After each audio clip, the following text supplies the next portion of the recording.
भारत माता की, भारत माता की, भारत माता की, छत्तीसगढ़ महतारी की, छत्तीसगढ़ महतारी की, शीतला माता की, शीतला माता की, बुढ़ादेव की, बुढ़ादेव की, दंतेश्वरी माता की, दंतेश्वरी माता की।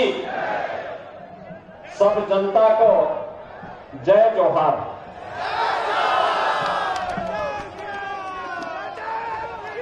लोकप्रिय सांसद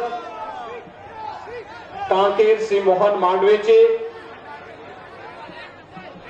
भारतीय जनता पार्टी के जिला के अध्यक्ष श्री सतीश लाठिया जी, भानु प्रतापपुर विधानसभा क्षेत्र से भारतीय जनता पार्टी के लोकप्रिय प्रत्याशी श्री गौतम वेद जी,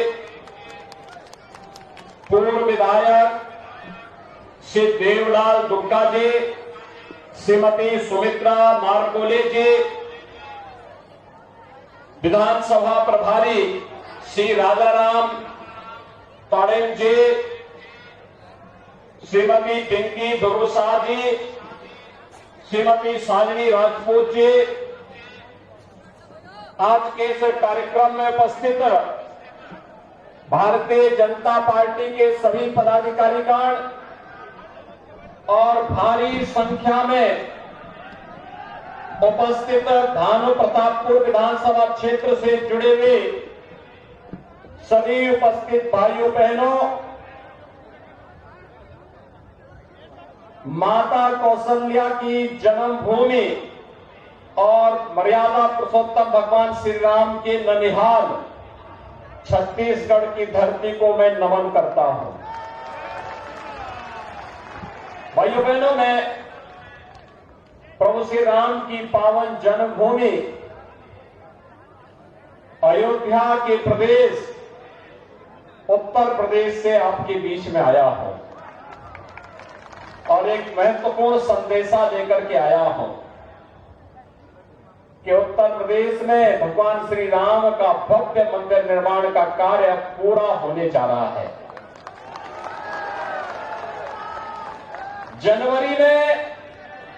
जनवरी में देश के यशस्वी प्रधानमंत्री जी के द्वारा राम मंदिर में प्रभु श्री राम की मूर्ति को स्थापित करने का कार्य संपन्न होगा और आप सब जानते हैं कि यह अवसर होगा देश के अंदर राम राज्य की स्थापना की घोषणा का। राम राज्य का मतलब बिना भेदभाव के शासन की योजना का लाभ हर गांव, हर गरीब, हर किसान, हर नौजवान, हर महिला, हर दलित, हर वंचित, हर आदिवासी, हर वनवासी, हर गिरिवासी, हर एक उस व्यक्ति को जो आजादी के बाद से वंचित है उस तक इन योजनाओं का लाभ पहुंचाने का। और इस दृष्टि से ननिहाल में कोई कमी न रह जाए, इसी के लिए आपका आह्वान करने के लिए विशेष रूप से इस बस्तर में मैं आया हूं। भाइयों बहनों, ये वही भूमि है जहां 14 वर्ष के वनवास के दौरान भगवान ने एक संकल्प लिया था, निश्चरहीन करो मही भुज उठाए तृण कील। उन्होंने एक संकल्प लिया था उस समय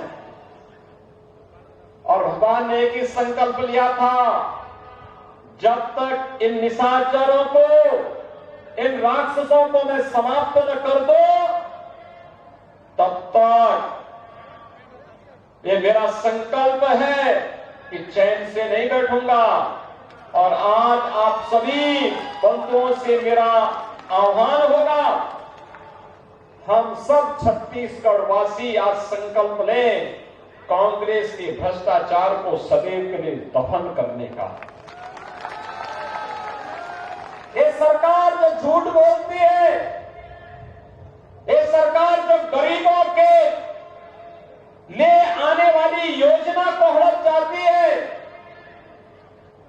एक सरकार जो किसानों पर अत्याचार करती है, किसानों का शोषण करती है, राम भक्तों का अपमान करती है, इस सरकार को एक भी क्षण रहने का अधिकार नहीं है, एक भी क्षण रहने का अधिकार नहीं है। और इसलिए भाइयों बहनों, लोकतंत्र के इस व्यवस्था में यह अधिकार आपके हाथों में है। अगर आपने सत्ता सौंपी है तो कान पकड़ करके उसको सत्ता से बाहर भी करिए, अगर वह आपके हितों पर कुठाराघात कर रहा है तो। और कांग्रेस ने तो यही किया है। एक कांग्रेस की प्रवृत्ति रही है झूठ बोलना, बहकाना, एक प्रकार सत्ता हड़प लेना, और सत्ता जब प्राप्त हो जाए तो प्राप्त होने वाली सत्ता को भ्रष्टाचार का अड्डा बना देना। आश्चर्य होता है हमें,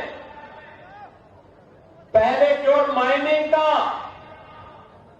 आरोप लगा था और माइनिंग के भ्रष्टाचार के कारण छत्तीसगढ़ में कांग्रेस सरकार को कटघरे में खड़ा होना पड़ा था। लेकिन अब माइनिंग के बाद यहां पे विकास की विभिन्न योजनाओं में भ्रष्टाचार की शिकायत भी आ गई, और इस शिकायत अब यहां तक पहुंच गई है कि भाइयों बहनों, इनके एक पार्टनर ने बिहार में चारा घोटाला किया था, इन्होंने छत्तीसगढ़ में गोबर घोटाला कर दिया। अब याद करिए, यानी गाय का गोबर भी 10 रुपए किलो के हिसाब से 1300 करोड़ रुपए हड़प ले, और 1300 करोड़ रुपए हड़प ले। पता लगा गाय का गोबर कहां से खरीदे थे, जहां गाय थी ही नहीं, और गोबर के बदले मिट्टी भर करके भेज दिया गया। ये तो कांग्रेस की प्रवृत्ति है।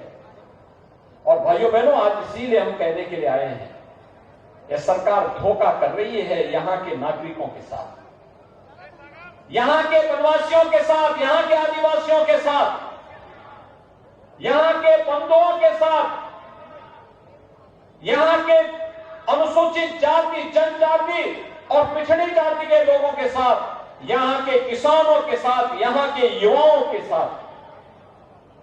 इस सरकार को विकास से कोई लेना देना नहीं, क्योंकि इस सरकार ने अपने घोषित एजेंडे के तहत छत्तीसगढ़ में रामनवमी के जुलूस पे लाठीचार्ज करवाती है, पर्व और त्योहारों को शांतिपूर्ण तरीके से नहीं मनाने देती है, लेकिन दूसरी तरफ लव जिहाद के लिए वर्ग विशेष के उपद्रवियों को प्रोत्साहित करके संरक्षण भी देने का काम करती है।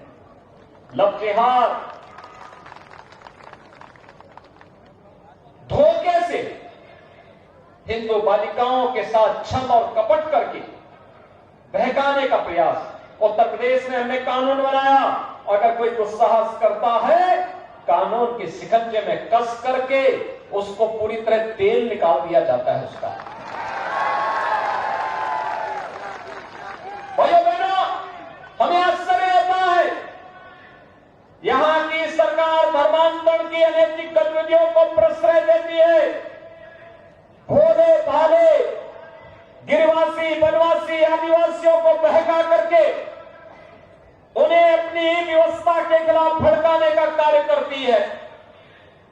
और भाइयों बहनों, उन्हें सुविधाओं से वंचित करके बहकाने का जो पाप यहां की सरकार कर रही है, यह अक्षम्य पाप है। आप याद करिए, जिन बंधुओं ने हजारों वर्ष पहले त्रेता युग में प्रभु श्री राम के साथ खड़े होकर के उस समय इस पूरे क्षेत्र को राक्षस बीन किया था। आज उन बंधुओं के साथ छल, ये तो भगवान के साथ छल करने जैसा है। और इसीलिए आज मैं आपका आह्वान करने के लिए आया हूं। एक कांग्रेस एक तरफ अन्याय कर रही है, अत्याचार कर रही है, भ्रष्टाचार फैला रही है, अराजकता फैला रही है, राम भक्तों को लाठीचार्ज करवाती है, तो दूसरी ओर इस सरकार के द्वारा लगातार यहां के लोगों को, यहां के नागरिकों को विकास की योजनाओं से वंचित करने का पाप भी किया गया। भाइयों बहनों, मैं आपसे पूछना चाहता हूं, क्या आपको हर घर नल से जल मिला? यहां जल मिला क्या?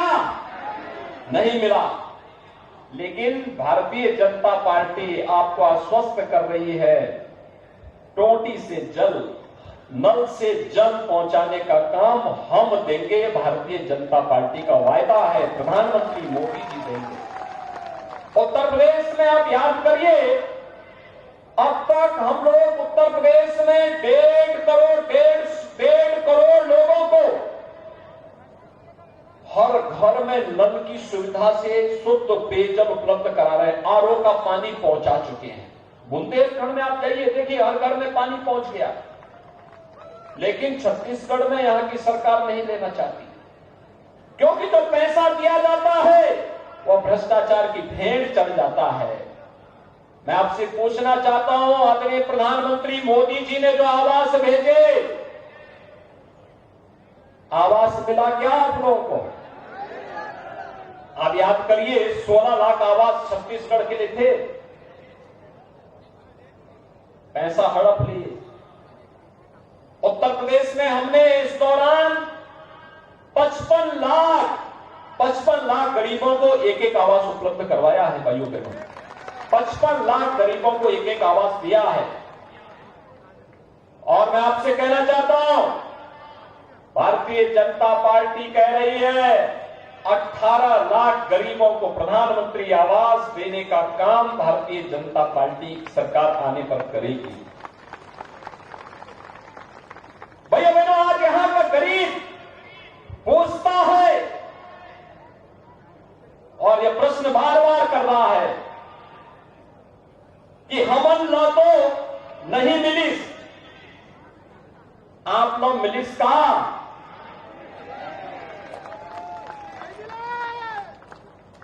आप लोग मिलिस का?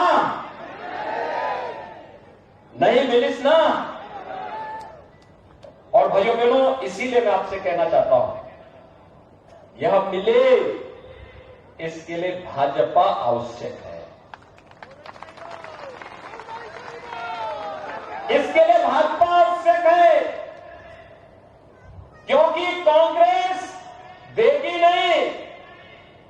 आज तो भारतीय जनता पार्टी ने अपने घोषणा पत्र में भी इस बात को कहा है कि प्रति एकड़ 21 कुंटल तक धान का क्रय और 3100 रुपए प्रति कुंटल की दर से उसका भुगतान भारतीय जनता पार्टी सत्ता में आने के बाद करेगी। यहां तो करते ही नहीं, कांग्रेस की सरकार करती नहीं। कर्जा माफी की बात कहे थे, किए ही नहीं, भूल गए। बड़ी बड़ी घोषणाएं किए थे, भूल गए। हर विवाहित महिला को 12,000 रुपए सालाना देने की बात भारतीय जनता पार्टी कर रही है। तेंदू पत्ता संग्रहण के लिए 5500 रुपये भारतीय जनता पार्टी देने की बात कर रही है। चरण पादुका योजना फिर से लॉन्च करने की बात भारतीय जनता पार्टी कर रही है। आयुष्मान भारत योजना के तहत 5 लाख रुपए की स्कीम तो प्रधानमंत्री मोदी जी की है। मुख्यमंत्री राहत कोष से इसे 10 लाख तक पहुंचाने की वायदा भी भारतीय जनता पार्टी कर रही है। नए उद्योगों के लिए सब्सिडी देने की बात भी भारतीय जनता पार्टी कर रही है। और भाइयों बहनों, स्कूल जाने वाली बेटियों को मासिक ट्रेवल अलाउंस देने की बात भी भारतीय जनता पार्टी कर रही है। भारतीय जनता पार्टी ने जो कहा वो करके दिखाया। आप याद करिए, कोरोना कालखंड में मोदी जी ने फ्री में टेस्ट करवाया, फ्री में उपचार की व्यवस्था दी, फ्री में राशन की सुविधा भी दी और फ्री में वैक्सीन भी दिया। मैं पूछना चाहता हूं भूपेश बघेल जी को कि भूपेश जी आपने क्या दिया? मोदी जी तो मार्च 2020 से आज भी हर गरीब को राशन फ्री में उपलब्ध करवाने का काम कर रहे हैं। और इससे पहले डॉक्टर रमन सिंह जी ने ₹1 किलो चावल देश के अंदर छत्तीसगढ़ से प्रारंभ किया था। यहां के गरीब, वंचित, आदिवासी, वनवासी, दलित सभी को यह योजना का लाभ मिल रहा था। आखिर इन योजनाओं में बंदरबांट क्यों इनके साथ धोखा कर रहे हो? ये माइनिंग का पैसा, जिस पैसे को यहां लगना चाहिए था, यहां के विकास के लिए लगना चाहिए था, यहां के नौजवानों के लिए नौकरी और रोजगार के लिए लगना चाहिए था, यहां विकास की नई नई योजनाओं को बनाने के लिए लगाना चाहिए था, उस योजना का बंदरबांट कैसे? और भाइयों बहनों, इन्हीं बेईमानों, गरीब, भ्रष्टाचारियों के लिए हमने उत्तर प्रदेश में बुलडोजर तैयार करके रखा हुआ है। तो सरकारी पैसे को हड़पता है, अगले दिन बुलडोजर जाता है, पैसे भी वसूल करता है और भ्रष्टाचार की इमारत को ध्वस्त करके भी आ जाता है। माफिया जो पाले जाते हैं इन लोगों के द्वारा, उन्हीं माफियाओं को, उनकी संपत्ति को जब्त करके गरीबों के लिए, आदिवासियों के लिए, वनवासियों के लिए, दलितों के लिए, वंचितों के लिए, उनके लिए आवास वहां पर बना करके अपने हाथों से जाकर के हम लोग उपलब्ध करवा देते हैं। भाइयों बहनों, कांग्रेस विकास नहीं, केवल सत्ता को अपनी बपोती समझ करके उसको भ्रष्टाचार का एक नया गढ़ बना देना चाहती है। लेकिन कांग्रेस का गढ़ छत्तीसगढ़ को मत बनने दीजिए। छत्तीसगढ़ को तो विकास की एक नई इमारत के रूप में, एक नए गढ़ के रूप में स्थापित करना है, क्योंकि अयोध्या में प्रभु राम विराजमान हो रहे हैं, तो छत्तीसगढ़ का सीधा संवाद होना चाहिए। अब तो राम राज्य का लाभ अयोध्या, उत्तर प्रदेश के साथ साथ छत्तीसगढ़ को बराबर मिले, इसके लिए आपका आह्वान करने के लिए मैं आज आपके बीच आया हूं। और इसलिए भाइयों बहनों, मेरी आप सबसे अपील होगी, भारतीय जनता पार्टी ने आपसे जो कहा वह करके दिखाया। आप याद करिए, छत्तीसगढ़ कांग्रेस कभी नहीं बनाती। कांग्रेस तो समस्या का नाम है। कांग्रेस ने देश में आतंकवाद की समस्या दी, कांग्रेस ने नक्सलवाद की समस्या दी, कांग्रेस ने भ्रष्टाचार की समस्या दी। कांग्रेस अराजकता का नाम है और कांग्रेस हर उस समस्या का नाम है जिससे एक गरीब, एक वंचित, एक दलित, एक आदिवासी, ये सभी जिससे परेशान है, ये सभी समस्याएं कांग्रेस की देन है।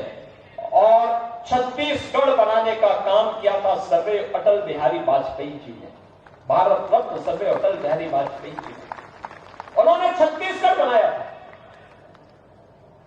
छत्तीसगढ़ बनाया भी बीजेपी ने और संवारेगी भी बीजेपी ही। 15 वर्ष में विकास की जो एक बड़ा इमारत खड़ा करने में सफलता प्राप्ति की थी डॉक्टर रमन सिंह जी के नेतृत्व में भारतीय जनता पार्टी को, कांग्रेस ने 5 वर्ष में इसको धूल दूषित करने का काम किया। और इसीलिए हम आपसे कहने के लिए आए हैं, हमने बनाया है, हम ही संवारेंगे। छत्तीसगढ़ को संवारने का काम भी भारतीय जनता पार्टी ही करेगी। और इसलिए भाइयों बहनों, और न सही वो बदल के और नहीं सही वो। सभी लोग तैयार हैं? तैयारी पूरी है। भाजपा जरूरी है। तैयारी पूरी है। भाजपा जरूरी है और नहीं सही वो